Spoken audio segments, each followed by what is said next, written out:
اقرأ باسم ربك الذي خلق.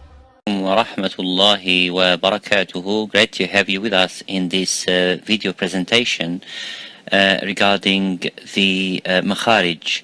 And today, inshallah, we are going to talk about the makharij, which means in English the points of vocal articulation. And the makharij came from the word Arabic kharaja yakhruju, and it means that going out or exiting, but the meaning here technically it means the pronunciation of the sounds. Let's see what is the meaning of the makharij in ulama at-Tajweed. When they talk about the makharij, what is the meaning? The makharij is where the position or the point of articulation where the letter and the sound stops at or produced. So whatever it is pronounced, it comes out from the point of articulation. The ulama at-Tajweed, they call it al-makharij. And actually when we say makharij, it means the plural of makharaj. So makharaj is one, the position of the pronunciation where the end ends the sound. Then when we say makharij means it's a plural, more than one makharaj. Of course, in Arabic language and in ilm at-Tajweed, for the Arabic letters, we have more than one makharaj. It is not only one makharaj. And the second thing is we need to understand what is the difference between makharij and sifat. Sifat means the attributes, the qualities of the letter of Arabic language. So each makharaj will have a group of letters and a group of sounds coming out from or pronounced from that point of vocal articulation. Then there are attributes surrounding that letter. The attributes will differentiate between letter and letter. Sometimes you have one makharaj which are two letters or three letters coming from, but you will never be able to differentiate between this letter and that letter unless you add that spice of sifa or sifat. So sifa is one, but sifat, it means the plural of sifa, which are the attributes of the sounds of Arabic language. The third thing is the Arabic sounds. The Arabic sounds in Arabic language, there are 28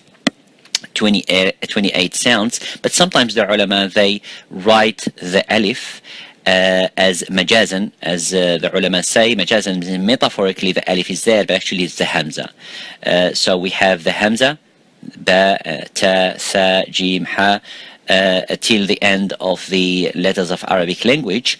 At the end, sometimes the ulama, they add the little hamza at the end, or they put it at the beginning on the top of the alif, so that means there are 29.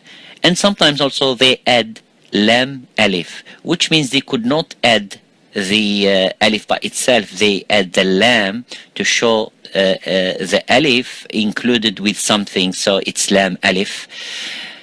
To say the alif, it means a sound that is a little bit longer, la, that is the meaning. And the ulama, why didn't they include the waw and the ya sakina?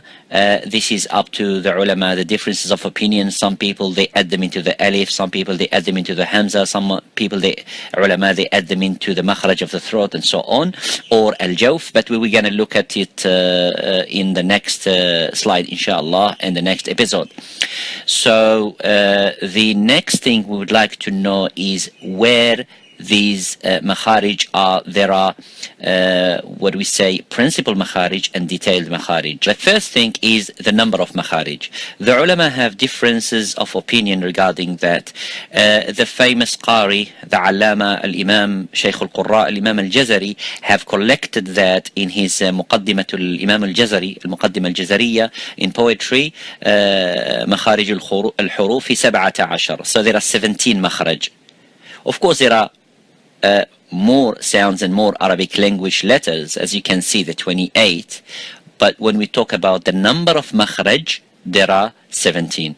Imam al-Shatibi has a different opinion, and other ulama like al-Jirmi, Qutrub, and ulama of grammar and ulama of Nahu, they had other opinion that there are 14 makharij, and Imam al-Shatibi 16 makharij, but Imam al-Jazari has defined that after following the Arabic language literature and the poetry and through the ulama and the qira'at, found out that there are 17 makharij. Among these 17 makharij, there are principal makharij and there are detailed makharij. Look at this now, for example, the 5 principal makharij.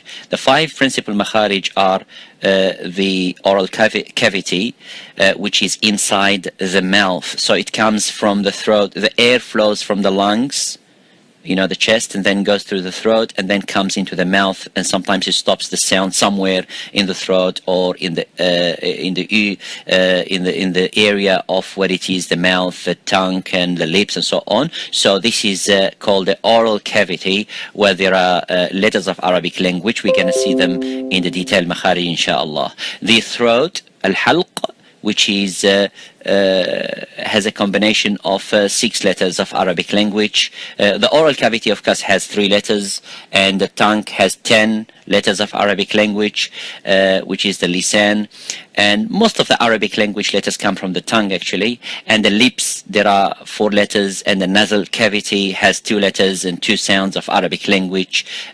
So we need to look at this more in details into each principal makhraj and also into details. In this, as we can see, for example, the first one, we have a look at the oral cavity as it is here. But of course, when we look at the air flows from the chest or from the underneath the throat, which is this cavity here, so it hits, this vibrates here and then goes through the air. There's the oral cavity. What is this sound here? It is what we call the al-jawf. The ulama call it al-jawf. So mainly the letters of mad or the letters of lean.